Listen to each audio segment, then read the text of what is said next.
What happens when nightmares don't just fade with the morning light, but follow you night after night, dragging you back to the worst moments of your life? For many, nightmares aren't abstract visions of monsters or demons. They are relived memories, wars, disasters, violence, experiences that never let go. In this chapter, the nightmare stops being folklore and becomes a wound. Before we dive in, if you've been finding these journeys into the history of nightmares fascinating, I'd be grateful if you left a like or subscribed.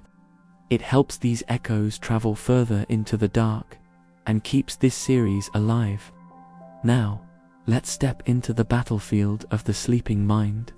Soldiers and shell shock. The First World War gave medicine a grim laboratory. Soldiers who survived the trenches often returned home plagued by nightmares. They relived bombardments, poison gas, the screams of comrades. Doctors called it shell shock, a condition marked by trembling, insomnia, and above all, relentless night terrors. It was the same in the Second World War and in every conflict since. Vietnam, Iraq, Afghanistan. The battleground followed soldiers home, waiting for them each night. Today, we call it post-traumatic stress disorder. One of its central symptoms, recurring nightmares. But while the name is new, the experience is ancient. From Greek warriors describing visions of battle in their sleep to 19th century railway workers traumatized by crashes, nightmares have always haunted the traumatized. The difference now is that psychology treats them as a symptom of trauma, not an attack by demons or witches. Yet the effect is just as devastating. Collective nightmares. Trauma doesn't only strike individuals. Entire societies can be haunted. After the London Blitz, reports of nightmare epidemics swept across the city.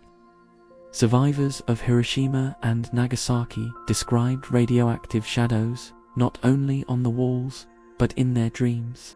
Even today, after earthquakes, tsunamis, or terrorist attacks, whole populations experience what psychologists call collective nightmare cycles. The past refuses to stay buried. It digs its way into sleep, again and again. Nightmare prescriptions, the treatments, historically, were mixed. In World War I, some doctors prescribed electric shock therapy, because apparently the best cure for trauma is more trauma. Others recommended alcohol. Not exactly scientific, but certainly popular. Modern medicine offers therapy, medication, and coping strategies. Yet even today, nightmares remain stubborn, slipping past every defense. Sometimes, the mind is its own worst enemy, a battlefield with no ceasefire. Trauma beyond war. Nightmares also haunt survivors of abuse, accidents, and disasters. For children especially, recurring nightmares can be early warning signs of trauma that words cannot express. What unites them all is repetition. The brain replays the same horrors as if it's trying and failing to process them. The result is not rest, but exhaustion. Sleep becomes another kind of suffering. Nightmares, in their most harrowing form, are not symbols, myths, or random sparks of the brain. They are memories, revenge. The soldier relives the trench. The survivor relives the crash. The child relives the fear. Night after night, the past drags them back. And unlike the folklore of hags or demons, these nightmares are not imagined. They are real. Perhaps the cruelest truth of all is that the mind itself becomes the tormentor, turning sleep into the enemy. For thousands of years, nightmares were curses, demons, or symptoms of madness. But somewhere along the way, we did something very strange with them. We turned them into entertainment. Nightmares on film. The 20th century gave nightmares their perfect medium: cinema. From the earliest silent horror films, like Nosferatu 1922, with its shadowy vampire stalking walls, to Psycho 1960, with its dreamlike shower murder, filmmakers discovered that what haunted us in sleep could haunt us on screen. And then came Wes Craven's A Nightmare on Elm Street 1984, a movie that didn't just borrow from nightmares, it weaponized them. Freddy Krueger, with his razor glove and burned face, became the icon of nightmares made flesh. His victims weren't safe even in bed. The irony was complete. What once kept people from sleeping was now sold as a ticket at the box office. Literature's dark dreamscapes, meanwhile, authors of horror and fantasy plundered nightmares for material. H.P. Lovecraft described his stories as nightmares set to paper, and he meant it literally. Many of his tales were based on recurring dreams of cosmic terror. Stephen King, master of horror, has filled shelves with novels drawn from nightmare logic. Clowns in sewers, haunted hotels, children chanting in cornfields. Even children's literature hasn't been immune. Coraline by Neil Gaiman is essentially a nightmare disguised as a fairy tale. The nightmare had become a genre. Music and nightmares, composers, too, have dipped into the dark. From Berlioz's Symphonie Fantastique in the 19th century, filled with nightmarish hallucinations, to heavy metal bands in the 20th century, music has often been marketed as a kind of orchestrated nightmare. Because sometimes, we don't just fear nightmares, we seek them out. Nightmares for fun, it's a strange contradiction. For centuries, people tried to ward nightmares away with amulets, prayers, and iron horseshoes under the bed. Today, we pay money to walk into haunted houses, binge horror movies, and buy Halloween decorations that would have been used in actual exorcisms 500 years ago. In other words, what terrified our ancestors is now a Saturday night out. Humanity is either very brave or very confused. Nightmares as art form, surrealist cinema, experimental theatre, and even video games have made nightmares into aesthetic experiences. Silent Hill and Resident Evil turned dreamlike horror into interactive entertainment. Directors like David Lynch filled screens with dream logic, scenes that feel more like nightmares than stories. Even advertisements sometimes borrow nightmare imagery, because fear is a currency that never loses its value. Nightmares are no longer just private experiences, they're cultural exports. The nightmare has traveled far, from Mesopotamian demons to medieval hags, from Freud's couch to Hollywood's screens. What once made us pray for safety now fills our playlists and Netflix queues. Nightmares have become entertainment, art, and even comfort. We choose to be scared, safely, on our terms. But behind the flashing lights of cinema and the pages of horror novels, the truth remains. Nightmares are still with us. And when the movie ends, when the book is closed, when the screen goes dark, we still have to sleep. For centuries, nightmares were explained as demons, witches, bad cheese, or guilty consciences. But in the modern age, we finally opened the black box of sleep itself, the brain. And what we've found is both reassuring and unsettling. REM sleep, the stage for nightmares. Nightmares almost always occur during REM sleep. Rapid eye movement, the phase of sleep when the brain is most active, almost as if it's awake. In this stage, the body is paralyzed, the mind is chaotic, and emotions surge. It's the perfect storm for nightmares. Neurologists can even measure it. The amygdala, the brain's fear center, lights up during nightmares like a haunted house at midnight. So when you wake in terror, heart racing, drenched in sweat, it's not a demon, it's biology, which, depending on your view, may be even scarier. Why do we have nightmares? Science has many theories. Threat rehearsal theory. Nightmares help us practice survival scenarios, rehearsals for dangers we might face in waking life. If true, then your nightmare about showing up to school naked was an oddly specific survival drill. Emotional processing. Nightmares allow us to work through trauma and stress by replaying them in exaggerated form. Random noise. Some argue nightmares are just the brain misfiring during REM, meaningless static, dressed up in horror. The truth is, it may be all three. The brain doesn't waste energy without purpose, but it also loves chaos. Nightmare disorders. For some, nightmares are more than occasional terrors. They're chronic. The International Classification of Sleep Disorders lists nightmare disorder as a condition marked by frequent, vivid nightmares that impair daily life. Patients describe avoiding sleep altogether, dreading the night as much as our ancestors once feared the hag. Modern medicine recognizes nightmares not just as curiosities, but as clinical problems. Technology and the nightmare new tools let us peer deeper into nightmare science than ever before. fMRI scans show exactly which brain regions spark during bad dreams. EEGs can track the moment a nightmare begins. Some labs are experimenting with lucid dreaming therapy, training patients to recognize nightmares and reshape them mid-dream.